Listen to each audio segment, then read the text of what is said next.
Hello, everyone, and welcome to the show. This is Franz, Sidney, today with Hector Quiroga, all the way from the United States. And Hector is a lawyer who has been talking to us before about his story and his book that was called Prove Them Wrong. Is that correct? Yes, that is Franz. I got it. So welcome again to the show, Hector. Thank you for having me again. Love to talk to your audience again. So glad to talk about this important subject close to my heart. It is. In fact, I have not introduced the subject, and today we're going to talk about family reunification in immigration, which is a very critical lifeline for vulnerable children and societal well-being.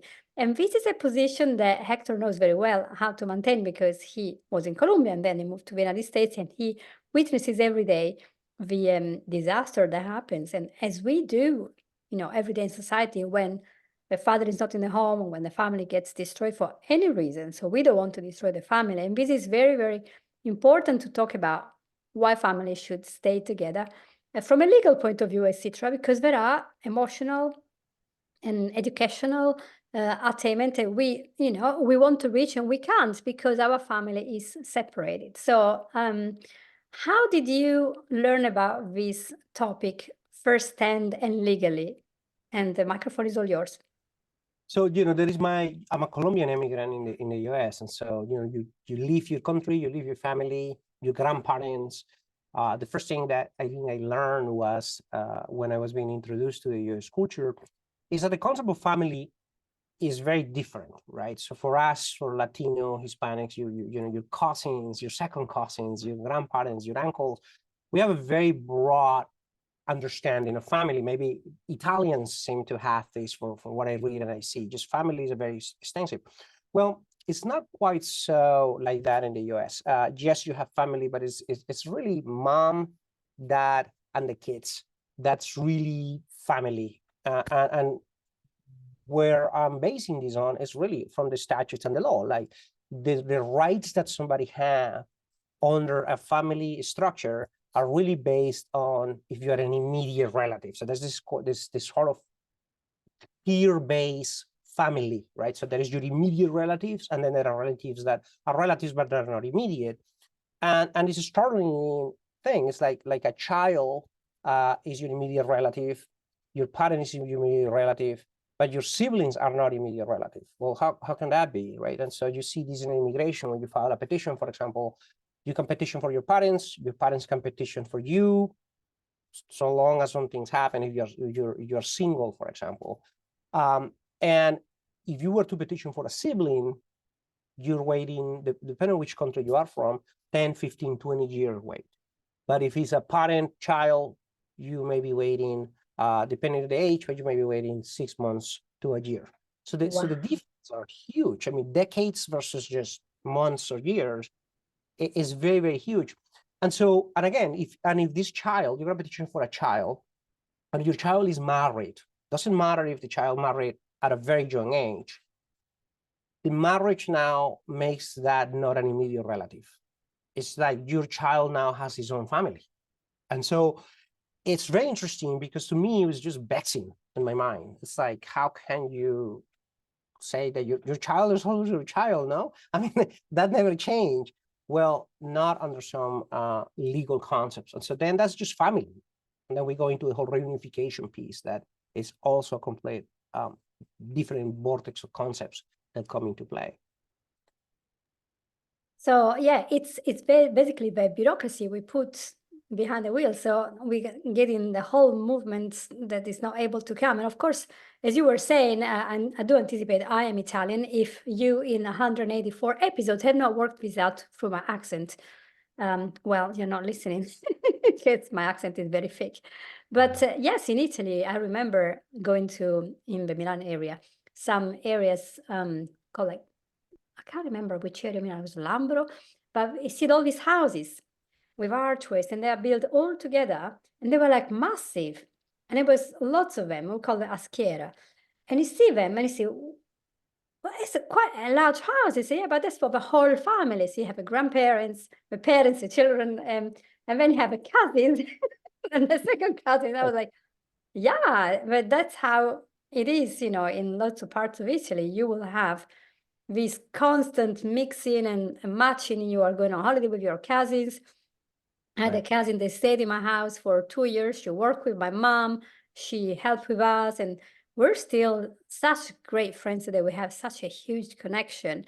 And family for us was everyone. I was raised my grandmother for 2 years because my parents were so busy and they were entrepreneurs. They had so many companies. They just didn't have the time. So when I was 7 to 10, I was not with my parents. I was with grandparents, and Right. you know, You touch on an interesting subject, and I think something that I think is kind of sad in the United States, but is a reality, and that is, we have this social security system that steps in to help you in your old or advanced age, right?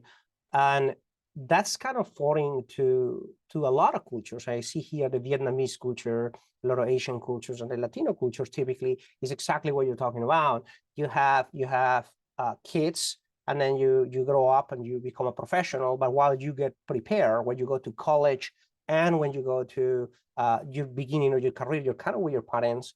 Then you kind of make your own family.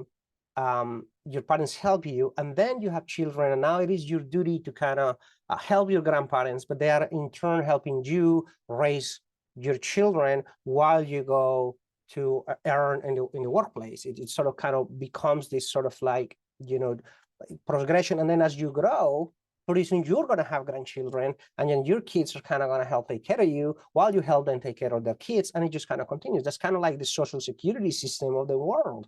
This is how it used to work, and at least in these cultures that I pointed out.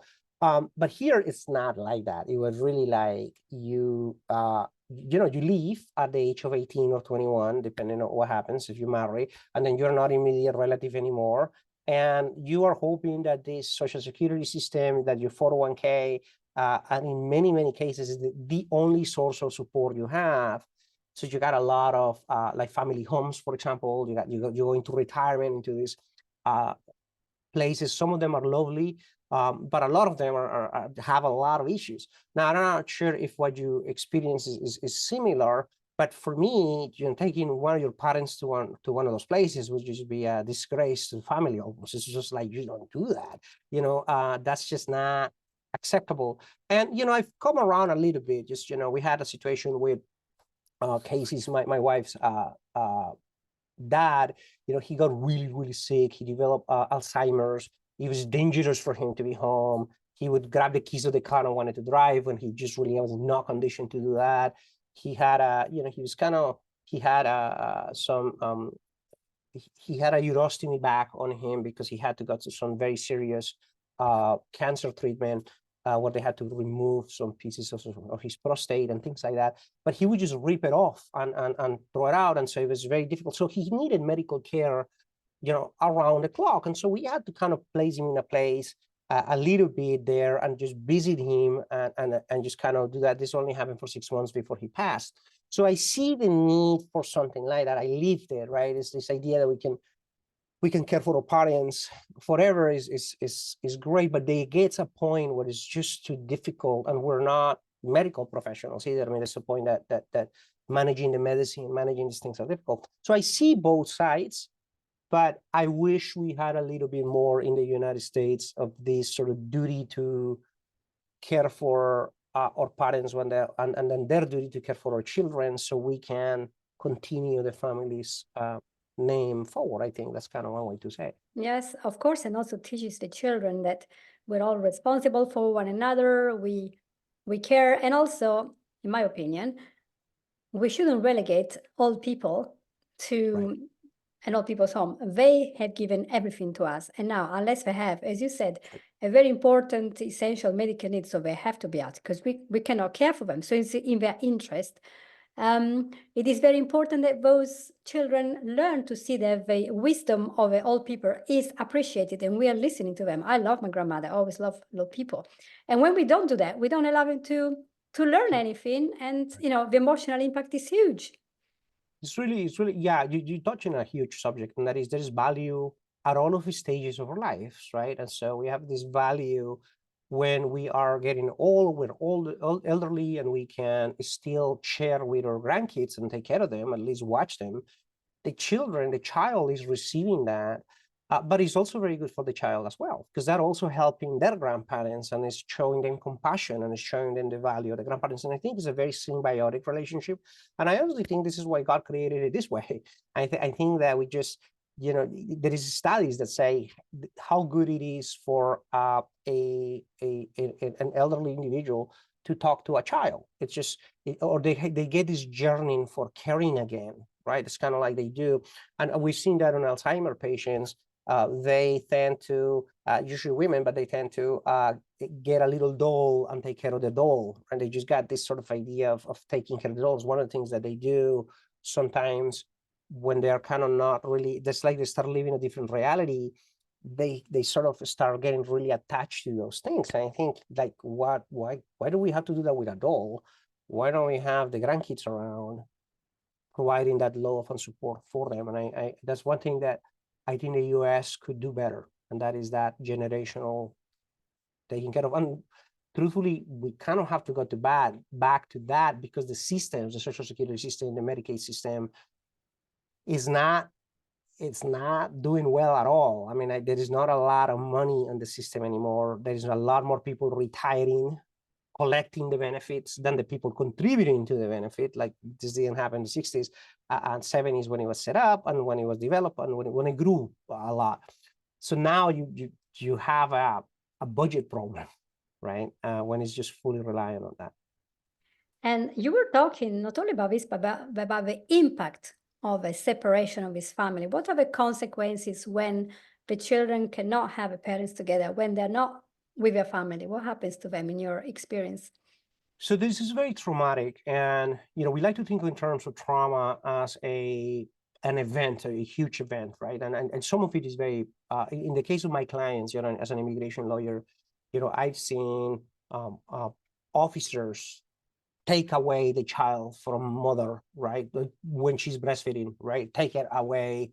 And so that's very traumatic, right? It's just like, mom is crying, she's devastated, the child understands something is not going right. And they just kind of separate. Well, one of the things that these type of separations create, and even when it is not necessarily visual, just the idea that your parent may not come back from work any minute, right? It just starts creating a little bit of resentment towards actually law enforcement. You just start seeing a lot of this, the police is the bad person because the police is the person who's going to take my father away or my mother away.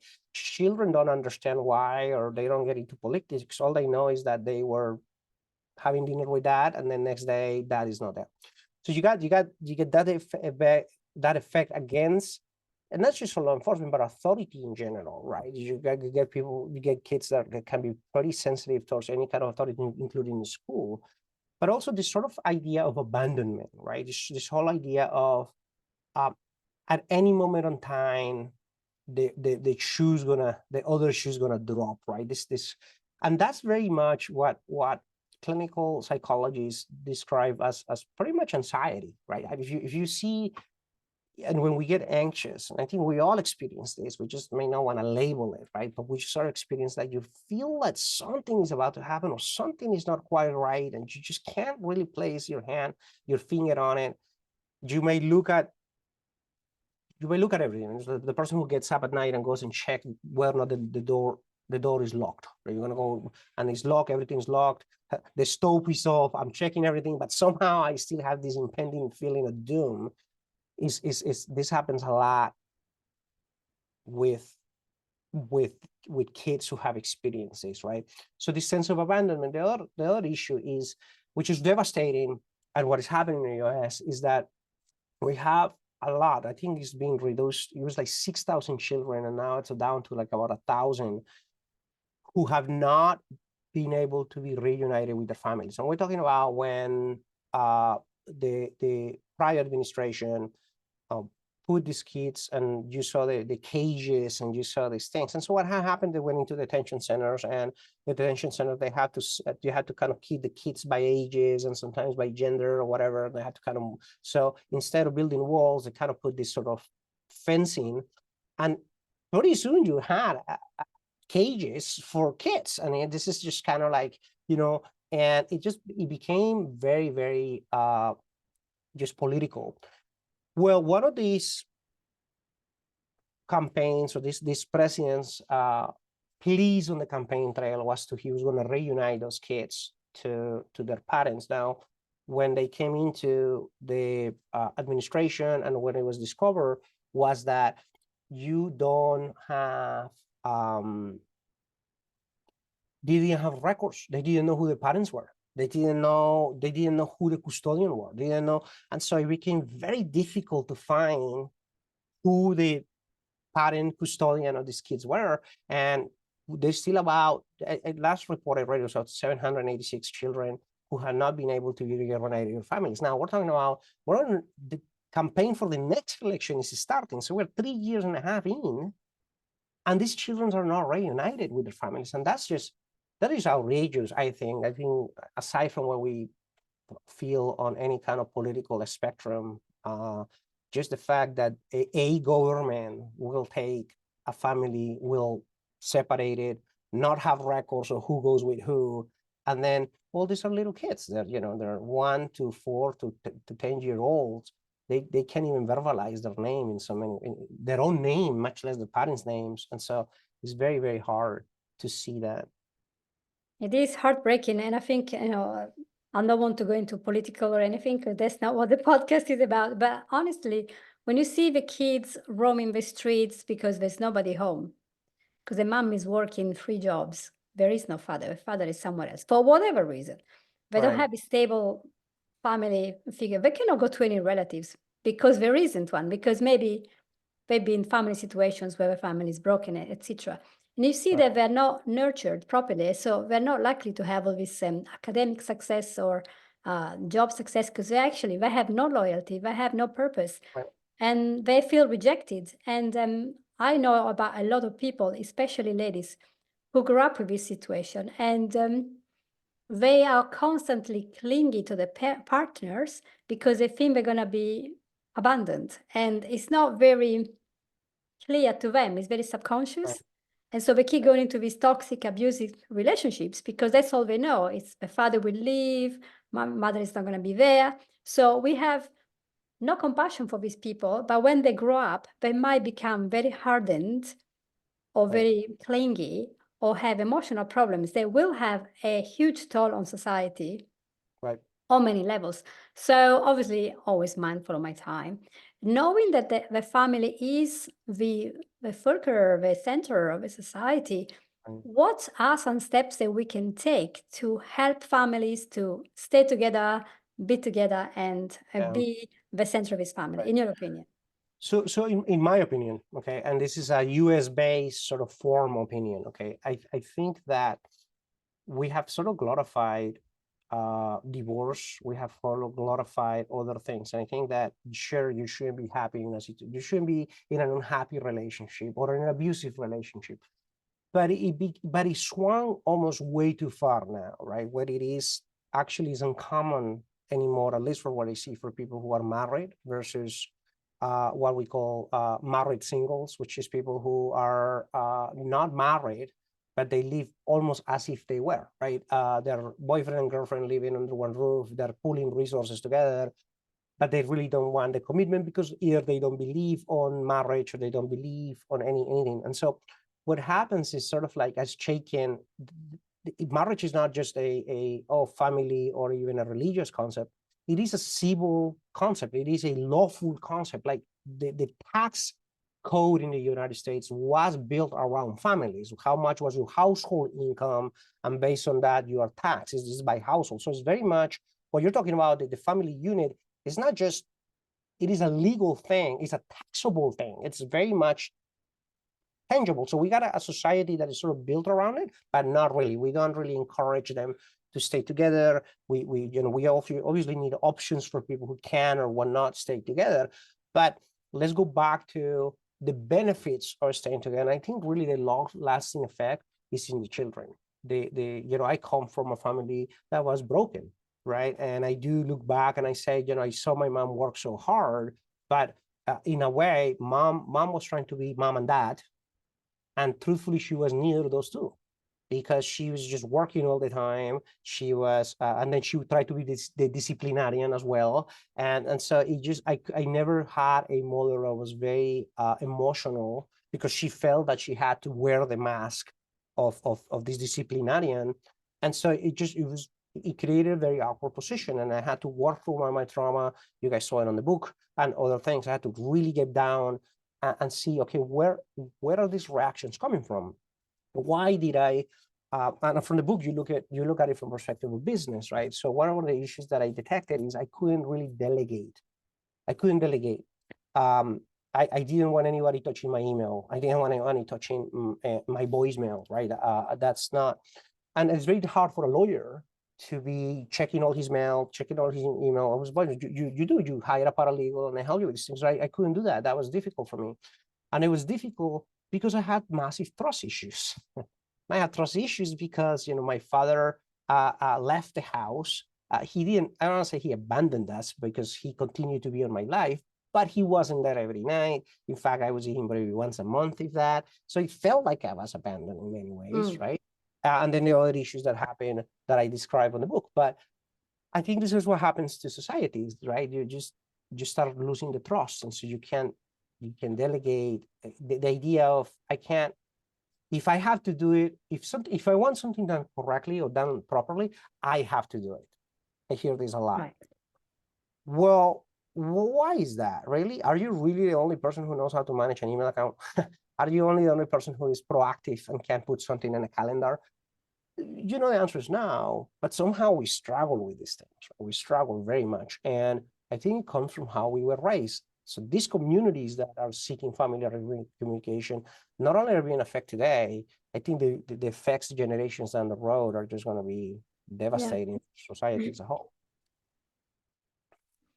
I totally agree. And of course, we're not encouraging people who are in an abusive situation, or whose husband or wife is addicted to porn, or hitting the kids, or on drugs. We're nowhere near encouraging to remain, because that's not a family anymore. That's somebody who needs therapy, needs detox and whatever. But in normal cases, we see a lot of people that just run off. That's first problem. And we have to learn, from the old generation to communicate better and be compassionate. But all this starts from the beginning. So we had to create this family, then nurture the family, but also we have to have this legal framework that allows a family to thrive. And so I'm really thankful that you talked about such an important topic, because I think, all these families that are broken, I mean, mine was broken, yours was broken. And why does this happen? And where is the real help? And the help is actually working together, isn't it?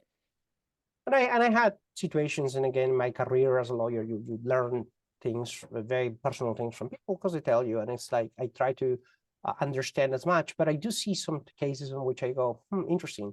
They're getting divorced because one wanted to live in one city and the other one wanted to live in a different city, and they couldn't conciliate. And that's why now, this is what we're told. We don't know really what happens closed door, but I feel as like, wow, that seems like there is many solutions to that. Can we live 6 months here? Can we live 6 months there? I mean, lots of people do that. You see this a lot in Europe. People live in many countries. I mean, they live some period of time, maybe the winter we're here, or maybe we visit each other, or maybe we get a city middle of the, there is so many solutions that you can craft to that issue that I thought interesting, right?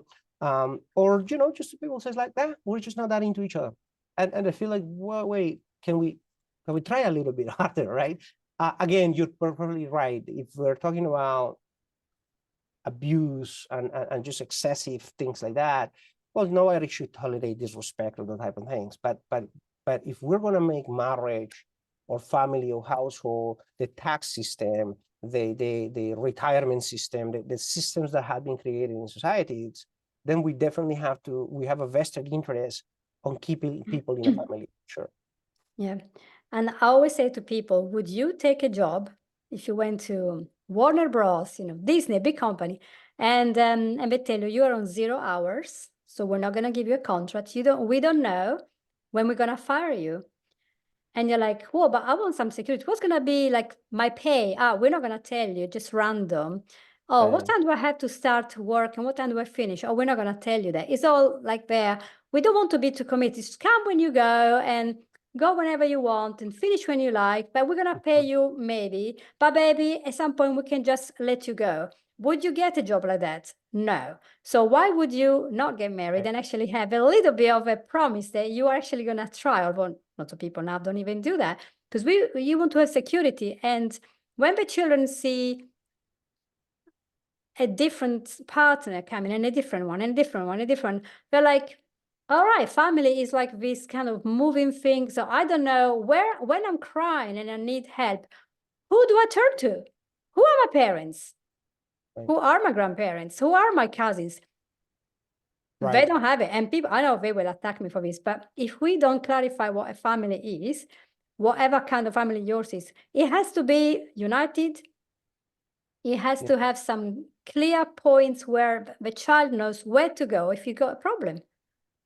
Yeah, and you know, as you think about it, it's like we also kind of remove a lot of the consequences, especially for men. And so what happened in the US, and I don't know if this happens where in each different jurisdiction, but the US has become just about in every state what we call a no-fault divorce. In other words, when you have irreparable and irreconcilable differences, you can break your marriage, you take your stuff, I'll take my stuff. There is no fault. In other words, we're not even going to go into it. And so what happens is if one person cheats, if the other person is dishonest, if the other person it really takes a lot. So this was supposed to protect mainly women, but it actually is kind of creating an opposite effect, because if women get cheated on, they can be not only be cheated on, but you're leaving the marriage with just about what you had when you have it, or if you have some other agreement, half is kind of the best you can. That's not how it used to be. How it used to be is if your spouse leaves you and you cheat on her, you're going to pay a significant amount of the premium for having done that.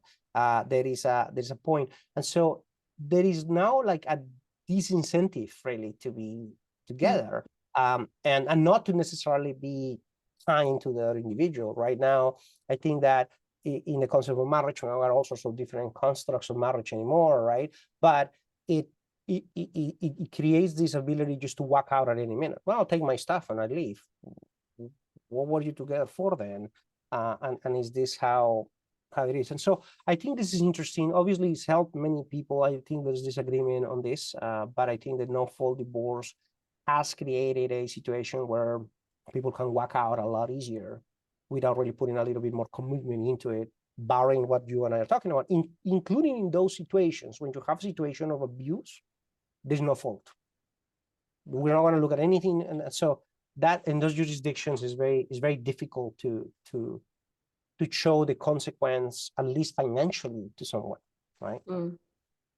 And I'm so sorry that we are, the half an hour is gone and we have to close. But I could be talking the whole day about this, and I really hope that we can open this discussion on how the society and the legal framework and all the organizations and charity and whatever structures we have that can help the family to find solutions and to get together and maybe pray together for those people who pray, and actually get those emotional regulation, self-regulation skills that are needed, so we don't shout and then yell and get angry and get drunk and just destroy everything. Because you know what, the problem you have when you divorce, they're going to follow you. If away from you, you're going to have the same problem when you go to the next marriage. It's going to be exactly the same until you fix yourself. Of course, if it's the other person, then you are free, and that's good. But I really hope that the law will also step in to help instead of hinder the reunification of families. Yes, you touch on God for a second, and as a Catholic, we believe that marriage is between men, women, and the Holy Spirit. Also, there's the Holy Spirit component to two spouses and the Holy Spirit.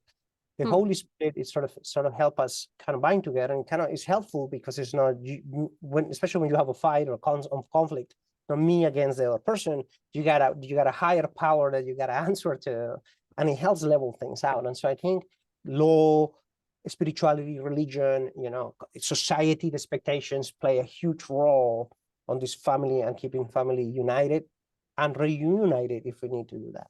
Yes.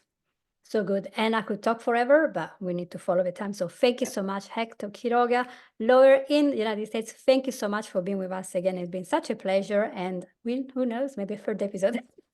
Awesome. Thank you, Franz, and thanks everybody, all of your audience, for having me. Yeah, thank you. Everyone, if you like this episode, please share it so they can learn more about family reunifications, which is very hard to say. Thank you, everyone, and bye-bye. Take care. Bye-bye.